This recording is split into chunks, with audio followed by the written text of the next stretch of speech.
La palabra del domingo.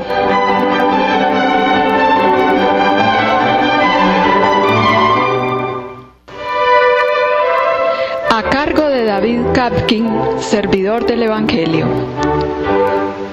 Una lectura y explicación de los textos bíblicos de la liturgia católica dominical. Análisis literario y crítico al servicio de la comprensión de la palabra, de la interiorización existencial y de la actualización del mensaje para la hora presente.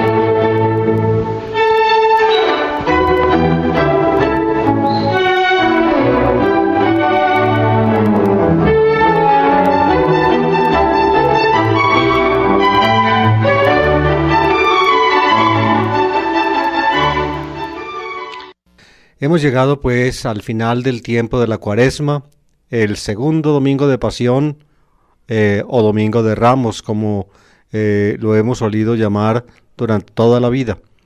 Comienza la Semana Santa. El único evangelista que va distinguiendo día por día la última semana de la vida de Jesús es Marcos. Marcos distingue de domingo a domingo, va marcando los días uno a otro, uno tras otro. El domingo Jesús llega a Jerusalén subiendo de Jericó, y al domingo siguiente, dice él, muy de madrugada, cuando salió el sol, unas mujeres fueron a la tumba a ungir el cadáver del crucificado. De domingo a domingo pues transcurre esta Semana Santa. La llamamos así porque realmente es la primera y más importante semana del año. En ella cae la gran fiesta anual cristiana, que es el Tríduo Pascual, la muerte y resurrección del Señor, que se celebra desde el jueves en la tarde hasta el domingo en la madrugada, la muerte y resurrección del Señor. Seguramente durante esta semana la Escuela Bíblica transmitirá programas adecuados a la festividad. Pero hoy toca pues la palabra del domingo. El domingo es el Domingo de Ramos, como ya les he dicho. Tiene las tres lecturas normales de la misa del domingo: la primera del Antiguo Testamento, la segunda de una carta apostólica y la tercera es el relato de la pasión según San Lucas. Fíjense, el Domingo de Ramos la Iglesia presenta como relato evangélico el relato de la pasión de Jesús. El ciclo A, es decir, cada se repite, hay tres ciclos dominicales, A, B y C. En el ciclo A se toma el relato de Mateo, en el ciclo B el de Marcos y en el ciclo C el de Lucas. Este año estamos en el ciclo C, por eso ustedes escucharán este domingo leer en la celebración eucarística el relato lucano de la Pasión. Pero además pues de estas tres lecturas de la misa, fíjense, la liturgia de este domingo tiene una introducción especial, que es la bendición y la procesión de los ramos. Se recuerda que, todos ustedes lo saben, se recuerda que viniendo de Jericó, el domingo por la mañana salió de Jericó Jesús y emprendió la subida a Jerusalén. Debió llegar allá después del mediodía, y cuando estaban llegando, entonces la gente que lo acompañaba formaron como dos coros. Unos iban delante de él y otros iban detrás de él, y él resaltaba en el conjunto. ¿Por qué? Porque había mandado a sus discípulos a traer de una aldea cercana un burrito para montarse en él. Se lo trajeron, los discípulos lo aparejaron con sus mantos y él se montó allí, recordando una hermosa palabra del Rey de Pacífico, del Rey de Paz, de que habla el profeta Zacarías. El vehículo, llamémoslo así, de los reyes antiguos de Israel era el burro. Montaban el burro, David tenía su burro. Eso lo cuenta la Biblia varias veces.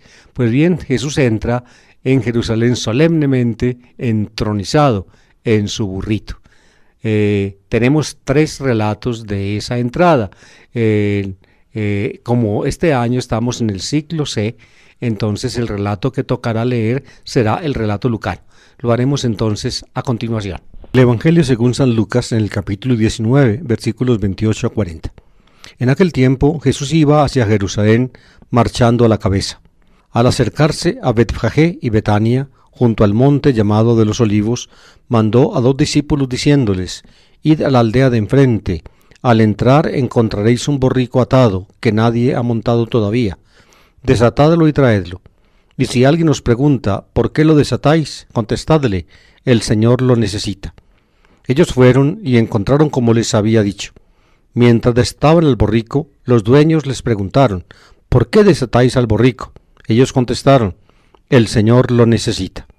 Ellos se lo llevaron a Jesús, lo aparejaron con sus mantos y le ayudaron a montar.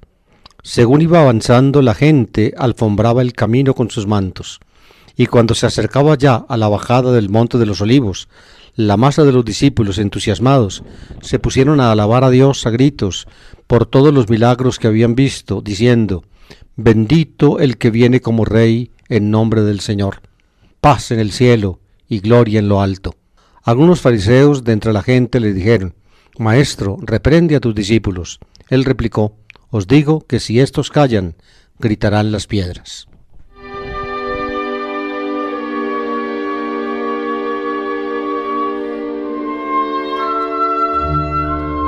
El relato que toma, pues, o que trae el Evangelio de Lucas se basa en el de Marcos, pero Lucas evidentemente le introduce unos cambios significativos.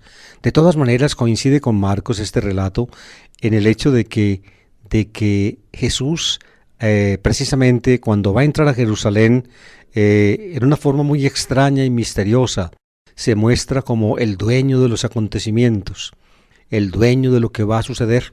Allí le van a imponer a él la muerte, pero los relatos evangélicos desde el comienzo se propusieron que entendieran los cristianos que a Jesús no le imponen la muerte los seres humanos, sino que la muerte de Jesús pertenece al designio divino. Aún más, Jesús es el que determina finalmente su propio destino. Un rasgo muy extraño que aparece en los relatos, empezando por el de Marcos, pero también este de Lucas, muestra esto hasta la saciedad. Ustedes lo escucharon. Cuando se van acercando a Betfagé y Betania, junto al Monte de los Olivos, es decir, ya muy cerca de Jerusalén, a unos 2 kilómetros quizá de ella, entonces Jesús manda a 2 de sus discípulos a la aldea de enfrente y les dice, digamos, como previendo las cosas, como sabiéndolas de antemano, lo que van a encontrar cuando lleguen. No quiere decir esto que Jesús estuviera de lejos divisando y viendo de lejos lo que había allá. Lo que indican estos rasgos del Evangelio es que Jesús es el dueño de los acontecimientos, el dueño de su propia pasión. No se la imponen los hombres, no es la maldad del mundo la que se impone sobre él, sino que Jesús es víctima de la maldad del mundo precisamente porque Dios lo quiere y Jesús lo acepta. Eso significa el rasgo que escuchamos. Id a la aldea del frente y encontraréis un borrico atado. Es un borrico sobre el cual nadie ha montado todavía. Desatadlo y traedlo. Y si alguien os pregunta ¿por qué lo desatáis?, decidle, el Señor lo necesita. Y preciso, tal como les anuncia, así les pasó. Llegaron, encontraron el borrico atado, lo desataron para llevárselo a Jesús y los dueños le preguntaron ¿por qué desatáis al borrico? Y ellos entonces contestaron tal como Jesús les había indicado. El Señor lo necesita. El Señor es el Señor del borrico. El Señor del borrico, es decir, es el Señor, el Kyrios, Jesús, que finalmente es el que determina su propia pasión. Desde este rasgo, un poco inverosímil y aparentemente insignificante, uno ya nota, digamos, cómo suenan los acordes gloriosos de la pasión del Señor.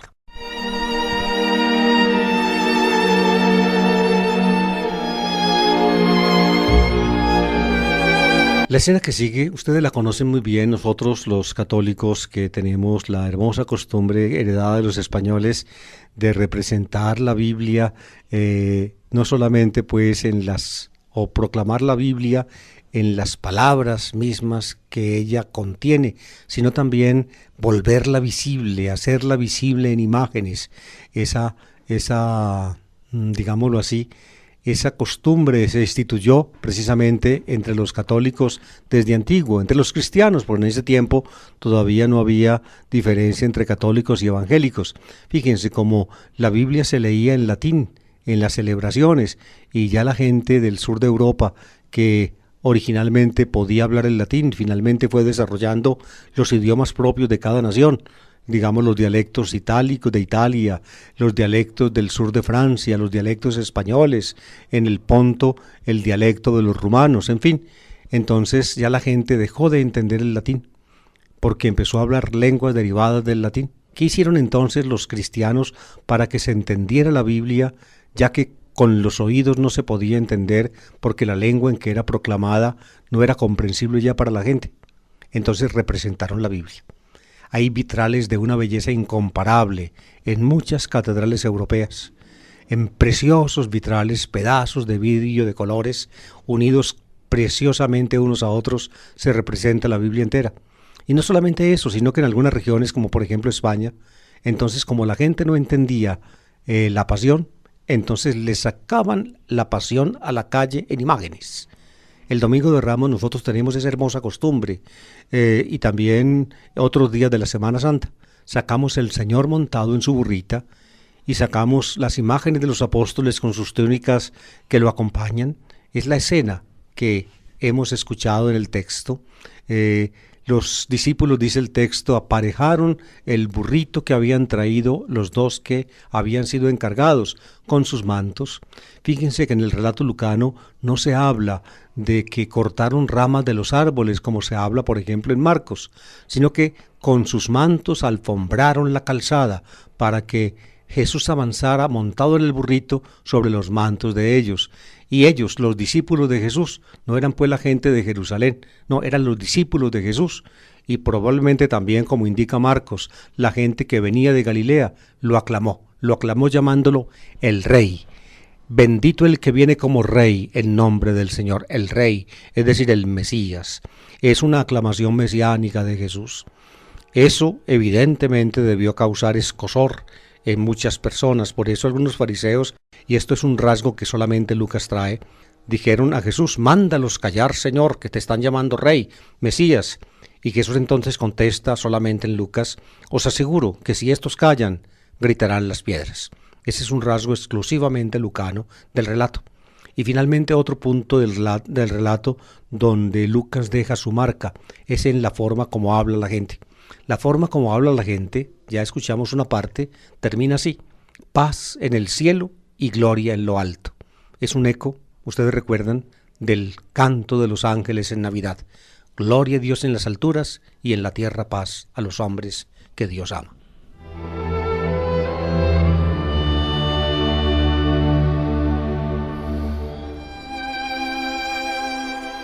Pues bien, después de escuchar este relato evangélico, el próximo domingo, este domingo, todos saldremos en la procesión.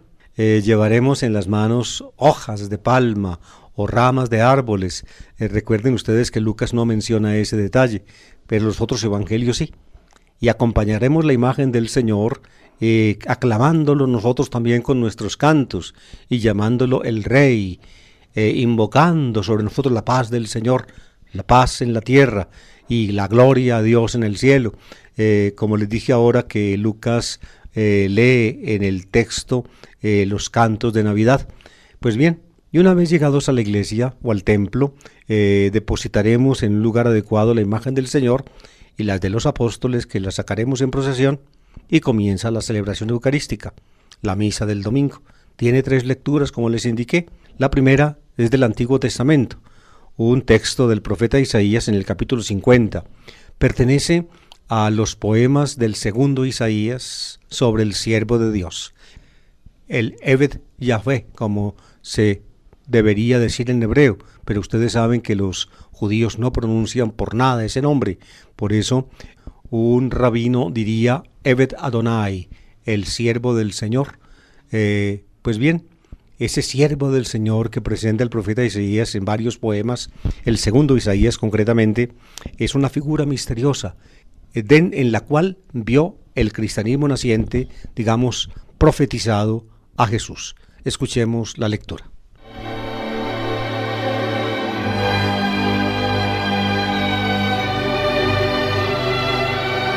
Lectura del profeta Isaías en el capítulo 50, versículos 4 a 7. Mi Señor me ha dado una lengua de iniciado, para saber decir al abatido una palabra de aliento. Cada mañana me espabila el oído para que escuche como los iniciados. El Señor Dios me ha abierto el oído, y yo no me he rebelado, ni me he echado atrás. Ofrecí la espalda a los que me golpeaban, la mejilla a los que jalaban mi barba. No oculté el rostro a insultos y salivazos. Mi Señor me ayudaba, por eso no quedaba confundido. Por eso ofrecí el rostro como pedernal, y sé que no quedaré avergonzado.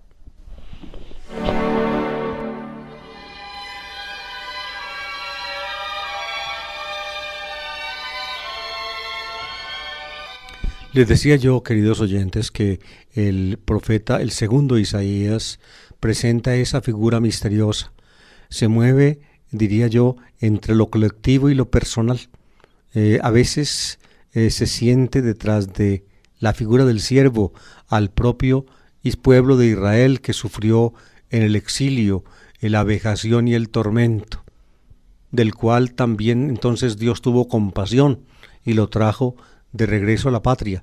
Pero a veces también las características de este personaje misterioso son tan personales, que prácticamente no pueden ser soslayadas.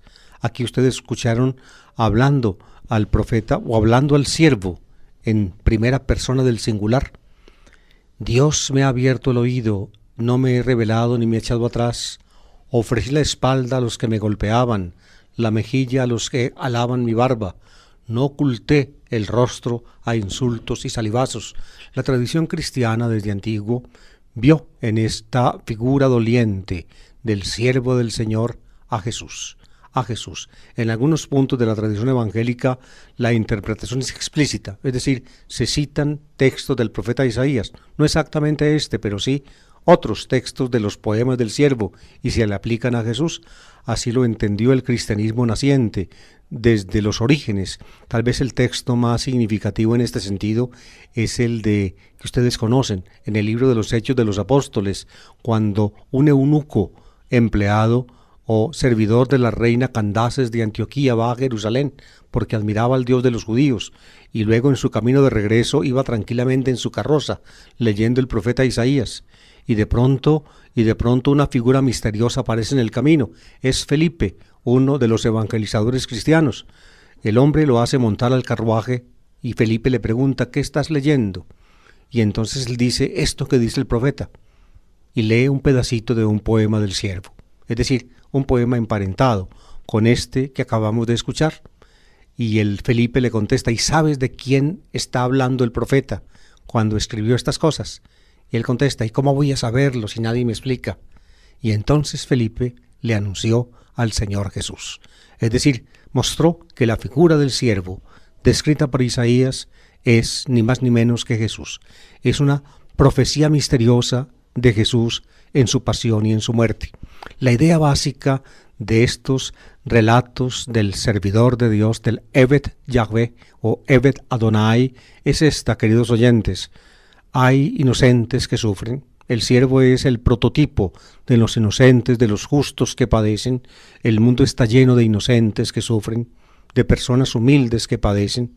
Pues bien, para la mentalidad del mundo, la justicia no se realiza jamás. Parecería que los inocentes sufren sin ton ni son, sin ninguna esperanza. Pero precisamente la convicción de Israel es que Dios reivindica finalmente la suerte del justo. En otras palabras, Dios no permitirá jamás, así lo dice un salmo, que el justo sucumba. Por eso este servidor de Dios, que entrega su vida por todos, como lo dice el último de los poemas del siervo, un pedacito del cual se lee el Viernes Santo, Dios reivindica pues el destino del siervo paciente y lo exalta. Después de la humillación y de la muerte, sigue la exaltación y la resurrección.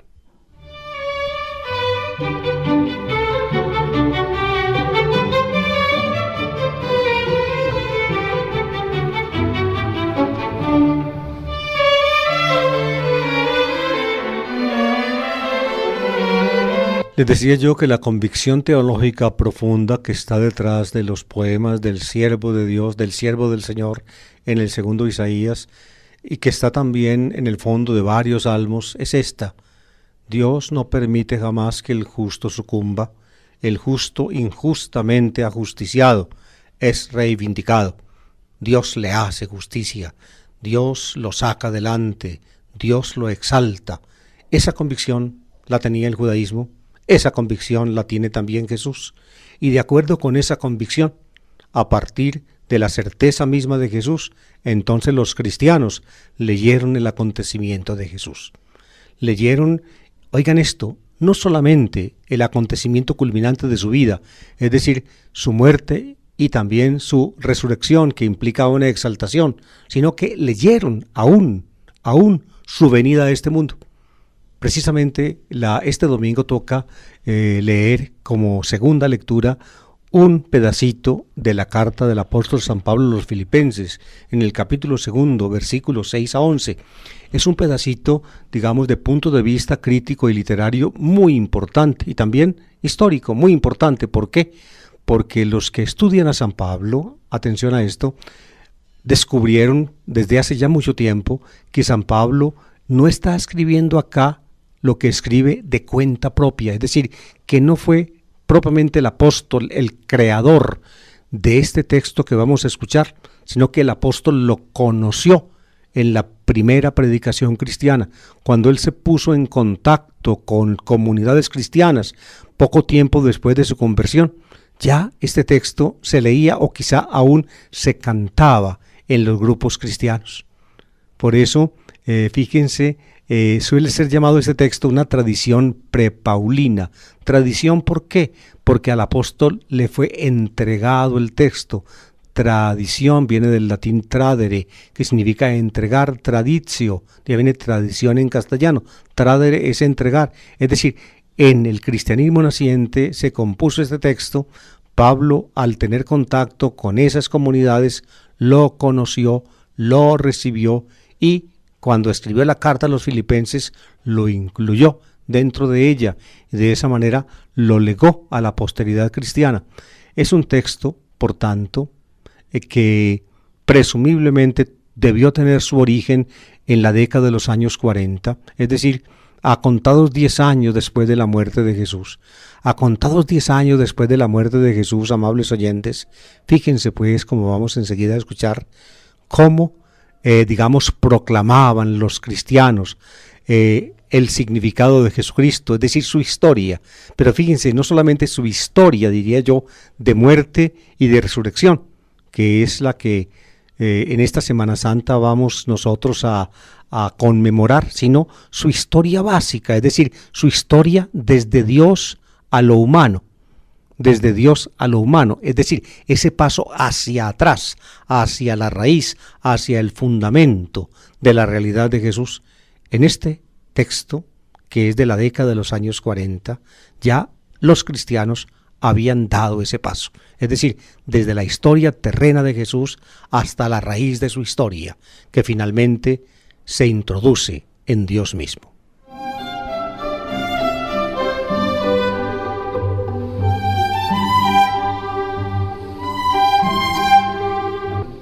El pedacito que toca leer este domingo, tiene en la carta a los Filipenses una introducción que está hecha por Pablo. Es decir, ahí sí escribe él de cuenta propia. Ustedes la pueden encontrar en carta a los Filipenses capítulo 2, versículos 5 y siguientes. Dice Pablo que le recomienda o exhorta a los cristianos de Filipos, una ciudad del norte de Grecia, concretamente de Macedonia, a que tengan en ellos mismos los sentimientos que conviene tener uno como cristiano, es decir, que conviene tener uno cuando está en Cristo Jesús. Un cristiano debe cultivar por dentro unos sentimientos o los sentimientos que están concordes con los de Jesús mismo, podríamos decirlo así. Esa introducción es paulina, pero lo que sigue después, como lo vamos a escuchar enseguida, ya no lo escribe Pablo de cuenta propia, sino que lo recibe. Es un pedazo, o tal vez el himno completo, un pedazo de himno, o el himno completo, en honor de Cristo, que se celebraba, o que se cantaba, o recitaba por lo menos, en las iglesias cristianas. Dice así: Cristo, a pesar de su condición divina, no hizo alarde de su categoría de Dios. Al contrario, se anonadó a sí mismo, y tomó la condición de esclavo, pasando por uno de tantos, y así, actuando como un hombre cualquiera, se rebajó hasta someterse incluso a la muerte, y una muerte de cruz. Por eso Dios lo levantó sobre todo, y le concedió el nombre sobre todo nombre, de modo que, al nombre de Jesús, toda rodilla se doble en el cielo, en la tierra, en el abismo, y toda lengua proclame: Jesucristo es Señor, para gloria de Dios Padre.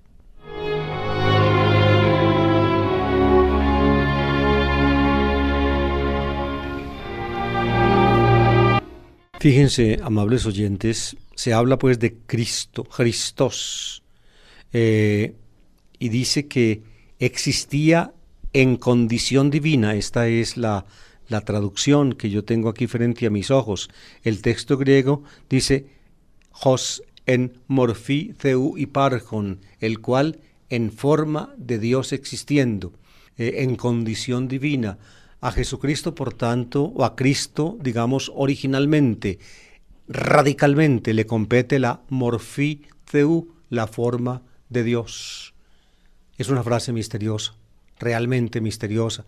El apóstol, o mejor dicho, el apóstol no, los cristianos que compusieron este himno, o el poeta cristiano que lo compuso,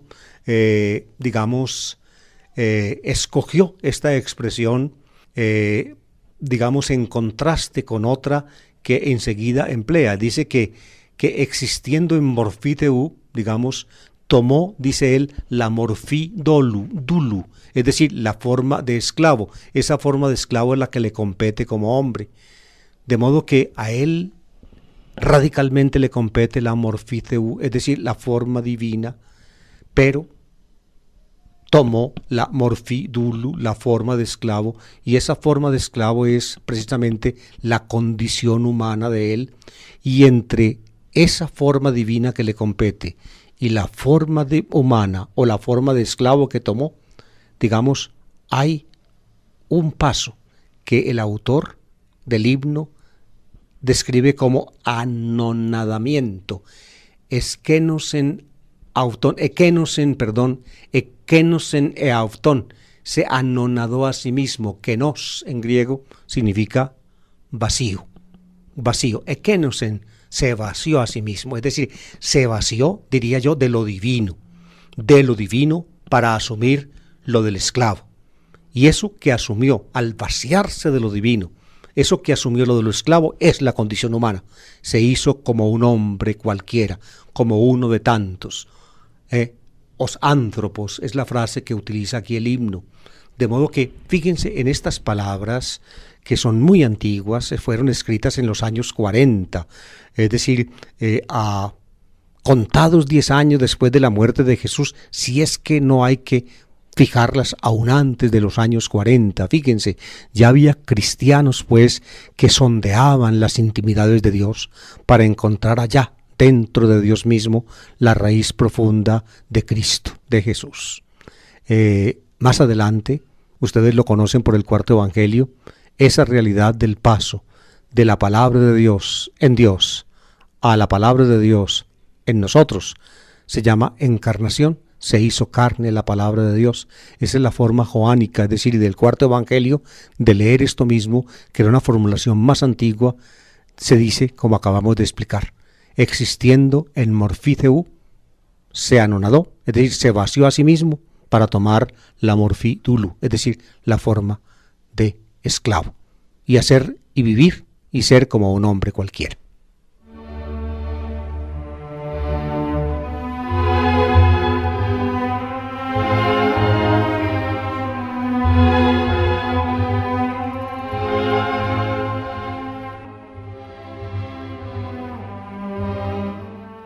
Pero este fue el primer paso. Ya como hombre, con la condición de esclavo, con la forma de esclavo, aquel que existía en forma divina, en condición divina, ya como hombre dio un paso, diría yo, más allá. Ese paso lo llama el himno, se humilló, etepeinosen, la tapinosis se dice en griego, la humillación. Esa humillación es hasta la muerte. Se humilló a sí mismo, se sometió incluso a la muerte, a la muerte, y no una muerte cualquiera, eso parece ser Pablo el que lo añade, sino una muerte de cruz, ¿no? Una muerte de cruz, es decir, a la condenación, a la pena de muerte más vergonzosa y más escandalosa que se daba en el mundo antiguo, era ser uno crucificado. De modo que se anonadó para hacerse hombre y luego se humilló aún más allá de lo humano, hasta la escoria de lo humano, hasta la es misma que en lo humano puede darse cuando un hombre es crucificado.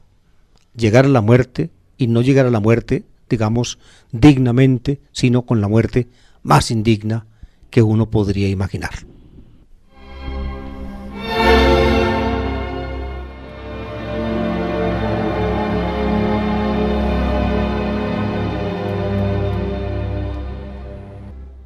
Esta es la primera parte del himno de Filipenses. Fíjense que el sujeto de las frases es Cristo, Christos. Se anonadó a sí mismo, se rebajó o se humilló hasta la muerte. Se habla de Cristo. Cristo es el sujeto de las frases. En la segunda parte, ya Cristo no es el sujeto de las frases, sino que es Dios. Dios el Padre de Jesucristo.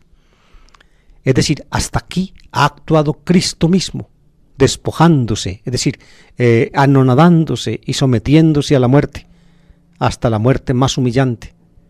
Hasta aquí es Él el sujeto de la acción. Ahora el sujeto de la acción es Dios. Escuchen la segunda parte. Por eso, es decir, porque se anonadó, porque se humilló hasta la muerte, por eso, diatuto, dice el texto griego, por eso Dios lo exaltó sobre todo. El verbo griego es theos hiperípsosen, ipsun en griego significa exaltar, y si a eso se le añade o se le antepone un hiper al comienzo, entonces significa los superexaltó. Es una forma que hoy en día emplea mucho la juventud. Yo estoy súper contenta, dicen las muchachas cuando las entrevistan en televisión. Me fue súper bien. Ese súper entre nosotros es sumamente cotizado. Se está convirtiendo en expresión corriente del lenguaje, sobre todo entre gente. ¿Cómo te fue? Súper bien. ¿Dónde estabas? Estaba súper contenta. En fin, todo ese tipo de cosas. Aquí emplea Pablo en lengua griega, o emplea Pablo, no, el himno que Pablo está usando. Emplea la palabra griega que equivale a super entre nosotros. En castellano es super del latín, en griego se dice hiper.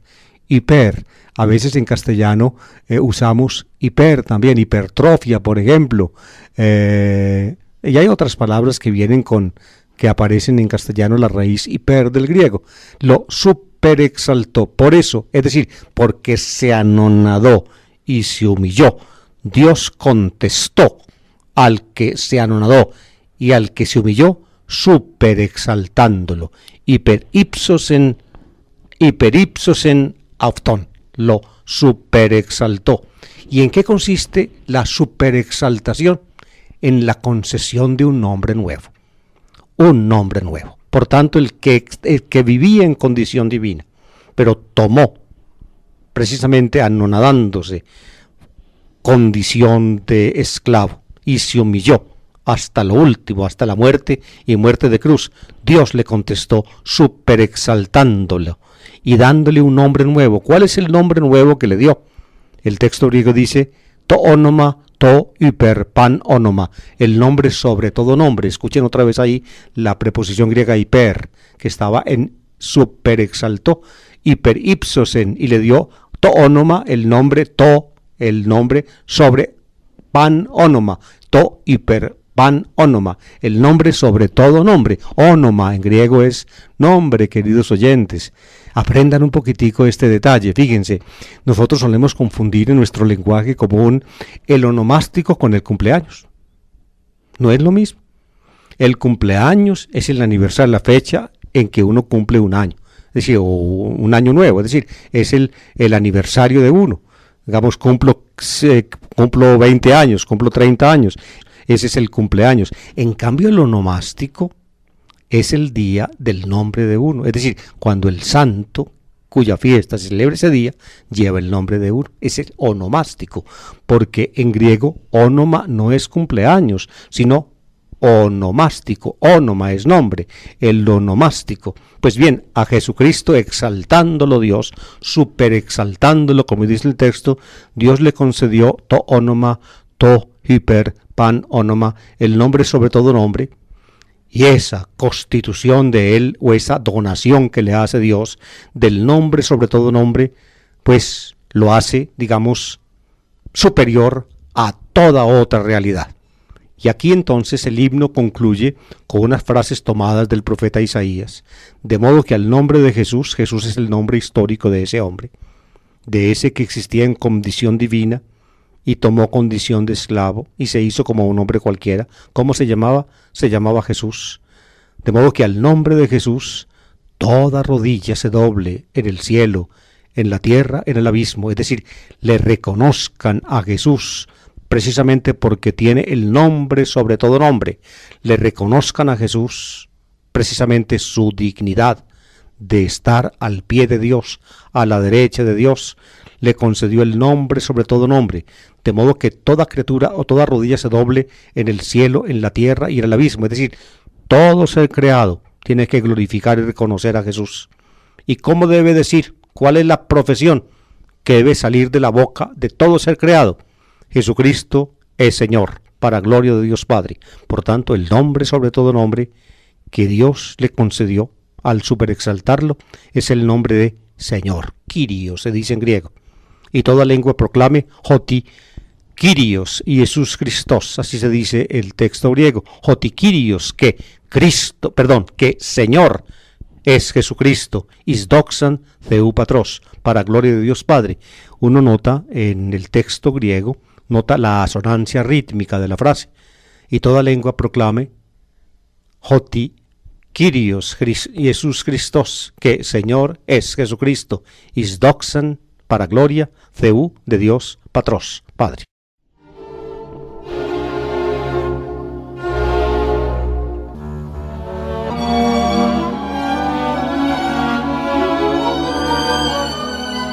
Les decía yo que el Domingo de Ramos siempre la lectura evangélica de la misa es la pasión del Señor. En el ciclo A la de Mateo, en el ciclo B la de Marcos y en el ciclo C este año la de Lucas. El texto que vamos a leer o que se lee el domingo comienza en Lucas capítulo 22 versículo 14 hasta el final del relato de la pasión, al final del capítulo 23. El texto es muy largo, amables oyentes. No terminaría yo de comentarlo ni tomándome el día entero para hacerlo. Sin embargo, les voy a dar una cierta idea. Fíjense, Lucas es un referente de Marcos, es decir, el texto Lucas tuvo varias fuentes para escribir su obra. Si ustedes siguen también mi programa del Evangelio de Lucas, creo que ustedes ya saben muchas cosas de él. Pues bien, el relato de la pasión de Lucas tiene como fuente principal, algunos dicen que fuente única, a Marcos. Es decir, el relato de la pasión de Marcos es la fuente de Lucas, porque el Evangelio de Marcos está en el fondo del Evangelio lucano. Lucas mismo dice al comienzo de su obra que él conoció otros relatos compuestos antes que el suyo y que él los estudió y que con base pues en ese estudio, en esa investigación, él escribió su obra. Eso dice Lucas en Lucas 1:4. Pues bien, sabemos con certeza que detrás del relato de la pasión en Lucas está el relato de la pasión de Marcos. Algunos dicen que solamente está ese relato. Otros dicen que Lucas conoció también otro relato de la pasión, o al menos tradiciones sobre la pasión, y que él dispuso de ellas, y que poco a poco, en la medida en que iba utilizando a Marcos, iba intercalando materiales que provenían de sus otras fuentes, y de esa manera compuso un relato muy parecido al de Marcos, pero también apreciablemente diferente. Básicamente, Marcos, Mateo y Lucas dicen básicamente lo mismo en el relato de la pasión. El básico, el más antiguo, es el de Marcos. Mateo ya lo enriquece con otras cosas. Lucas trae también el de Marcos, pero tiene apuntes, que provienen de otras fuentes. Si esas otras fuentes eran ya un relato de la pasión, así lo opinan algunos, o eran simplemente materiales aislados, así lo opina la mayoría. Dejemos eso sin contestar, simplemente es algo que los críticos, pues, o los que estudian esto, deben ir tratando de dilucidar.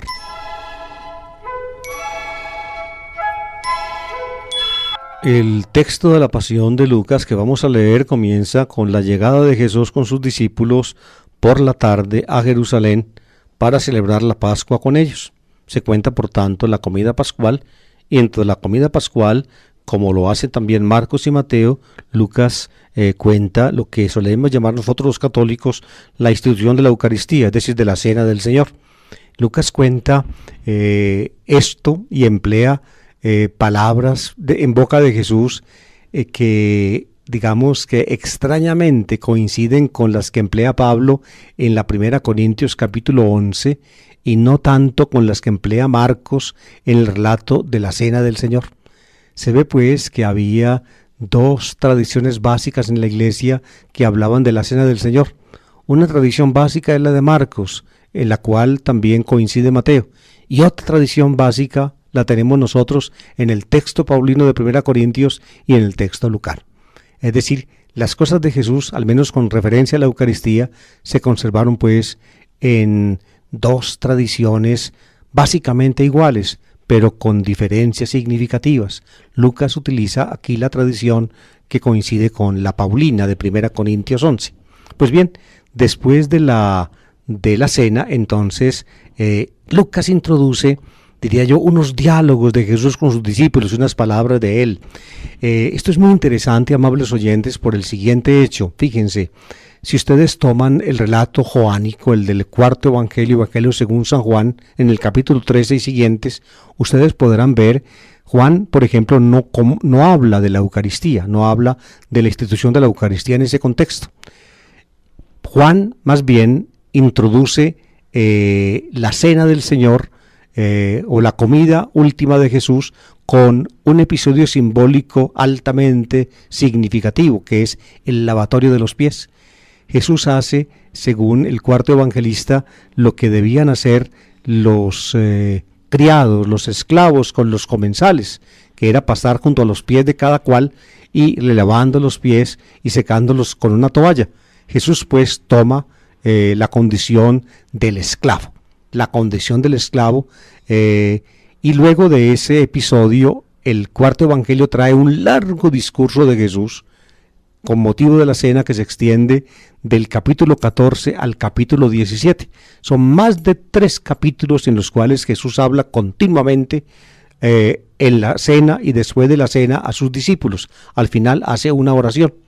Pues bien, ya en Lucas, en los sinópticos, en Mateo y en Marcos, no está ese discurso, no hay ni siquiera, digamos, alusión a un discurso semejante. En Juan pues está un discurso larguísimo y en Lucas ya hay un esbozo de discurso. Se ve que al ir desarrollándose el evangelio, ven la necesidad de escuchar una palabra de Jesús al borde de su muerte fue sentida en la iglesia. Esa necesidad, digamos, llegó a perfeccionarse en la redacción del cuarto evangelio, pero ya en el evangelio lucano ya aparece un primer esbozo de discurso. La primera palabra del discurso aparece en Lucas capítulo 22, versículos 24 a 29. Y no lo puedo leer lamentablemente porque no tenemos acá oportunidad, ya no me quedan sino 10 minutos de programa de la palabra del domingo. Pero les digo esto, fíjense, estas palabras de Jesús a sus discípulos, en este puntico de Lucas, que ustedes escucharán el próximo domingo en el relato de la Pasión, fíjense, estas palabras de Jesús son, diría yo, la versión lucana o la forma lucana que en el cuarto evangelio está reemplazada por el lavatorio de los pies. El lavatorio de los pies. En el lavatorio de los pies Jesús se comporta como servidor, se hace por tanto esclavo de sus propios discípulos al lavarle los pies. Por eso Simón Pedro, según San Juan, no quiere dejarse lavar los pies y Jesús le dice que si no se deja lavar los pies de él, que es su Señor y su Maestro, entonces no tiene parte con él y Simón Pedro tiene que ceder y dejarse lavar los pies. El texto lucano que les indiqué tiene exactamente el mismo mensaje. Les voy a leer una palabrita para que ustedes lo comprendan. Dice así, versículos 27 y siguientes, dice: pues ¿quién es más grande, el que está sentado a la mesa o el servidor? ¿Acaso no es más grande el que está sentado? Pero yo estoy en medio de ustedes o en medio de vosotros como el servidor. Es decir, él se convierte en servidor de ellos. Fíjense que esta palabra de Jesús en Lucas es, pienso yo, es convertida en escena, es como hecha una escena de teatro en el relato joánico del lavatorio de los pies. El lavatorio de los pies no es otra cosa, pienso yo, o básicamente es, diría yo, la representación escénica de esta preciosa palabra de Jesús. ¿Quién es más grande?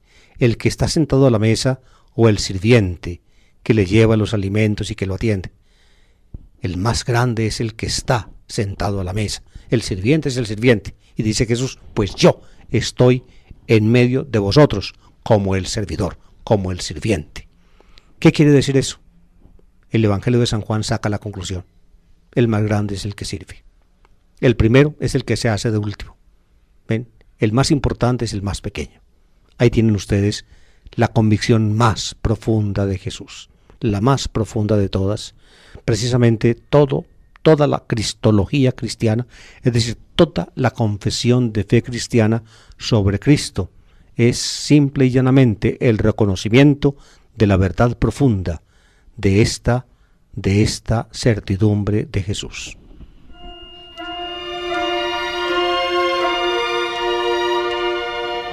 Según Lucas, pues Jesús sigue hablando, le habla a Simón Pedro, predice la negación de Pedro, en fin, les habla de su actividad futura como apóstoles, en fin. Y luego ya reanuda el hilo de la pasión de Marcos, después de ese esbozo de discurso de la cena que, como les digo, caracteriza el Evangelio de Lucas y en alguna forma lo acerca al Evangelio de Juan. Lucas sigue luego con el hilo de Marcos. Después de la cena van al Monte de los Olivos, allí se produce la oración de Jesús, la oración de Getsemaní, que solemos llevar nosotros, y allí lo sorprende el traidor que viene con gente del templo para apresarlo, lo apresan y lo llevan a la casa del sumo sacerdote. Lucas entonces cuenta ahí mismo, la negación de Pedro. Pero no cuenta Lucas, fíjense queridos oyentes, es una cosa que él no acepta, es decir, él no toma de Marcos, es la reunión nocturna en la casa del sumo sacerdote del consejo judío. Lucas suprime la reunión nocturna y la traslada para la mañana siguiente. La reunión que en Marcos se hace en la noche, en Lucas se hace en la mañana. ¿Por qué Lucas hace eso? ¿Por qué Lucas le cambia, de hora la reunión? Porque el texto de Marcos en alguna forma le da pie para ello, porque Marcos también habla de una renovada reunión en la mañana. Pero pienso yo que allí quizá habría algo más, quizá habría un cierto conocimiento, de la tradición subyacente al cuarto evangelio. Lastimosamente no podemos comentar esto acá porque ya se me está acabando el tiempo. En todo caso, Jesús pues es puesto ante el consejo lo encuentra culpable, lo ofenden y lo entregan al gobernador o al procurador romano Pilato. Allá lo llevan esa misma mañana y Pilato, después de avatares, finalmente lo condena a muerte. Es interesante en el texto lucano una cosa que solamente tiene Lucas, y es que Pilato envía a Jesús donde Herodes. Solamente Lucas cuenta ese hecho de que Jesús el Viernes Santo fue enviado a Herodes. Herodes trató como de halagarlo, lo quería ver haciendo milagros, pero Jesús no tuvo para ese jefe judío, no tuvo más que desdén, no le habló ni siquiera una palabra. A Pilato algo le dijo, a Herodes no le dice absolutamente nada. Otro detalle importante del texto lucano de la Pasión es que 3 veces, oigan bien, y ustedes lo escucharán este domingo en la lectura, 3 veces Pilato asegura que no encuentra culpa en este hombre. Ese énfasis lucano tan marcado de que Pilato no encuentra culpa en Jesús se debe precisamente al hecho de que Lucas era un ciudadano del Imperio Romano. Ya en el tiempo de Lucas, los grupos cristianos habían arraigado en el Imperio Romano. ¿No le interesaba al cristianismo hacerse enemigo de Roma? ¿No le interesaba al cristianismo, diría yo, marcar culpabilidad de Roma en la muerte de Jesús? Y por eso entonces Lucas, siguiendo ya algo que está en el antiguo relato de la pasión, Lucas lo enfatiza y lo recalca. En 3 ocasiones, Pilato asegura que no encontró ninguna culpa en Jesús.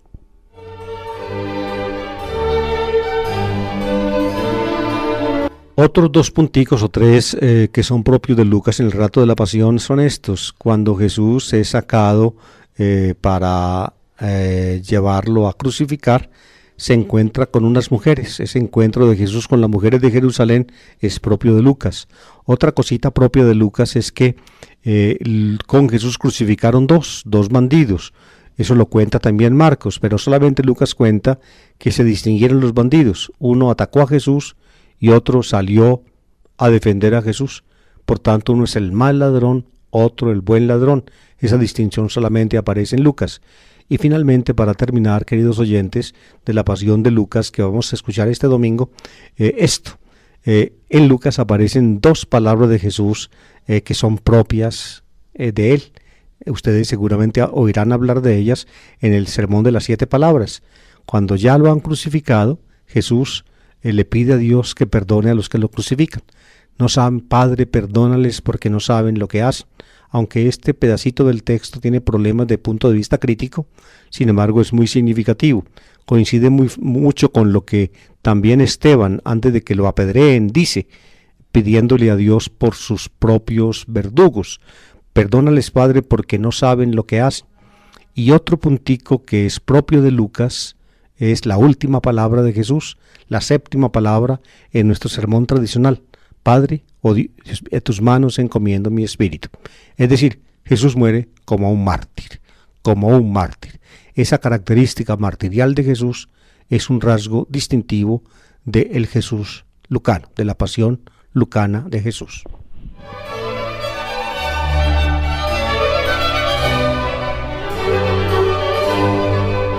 Y así, amables oyentes, hemos terminado por hoy nuestra palabra del domingo. Hoy tuve que andar a marchas forzadas porque los textos eran muy largos, pero algo finalmente les pude decir y seguramente en la mente de ustedes y en el corazón quedó también un mensaje.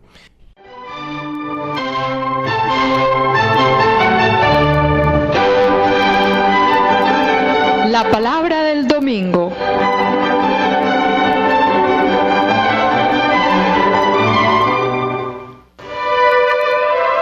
A cargo de David Kapkin, servidor del Evangelio. Una lectura y explicación de los textos bíblicos de la liturgia católica dominical. Análisis literario y crítico al servicio de la comprensión de la palabra, de la interiorización existencial y de la actualización del mensaje para la hora presente.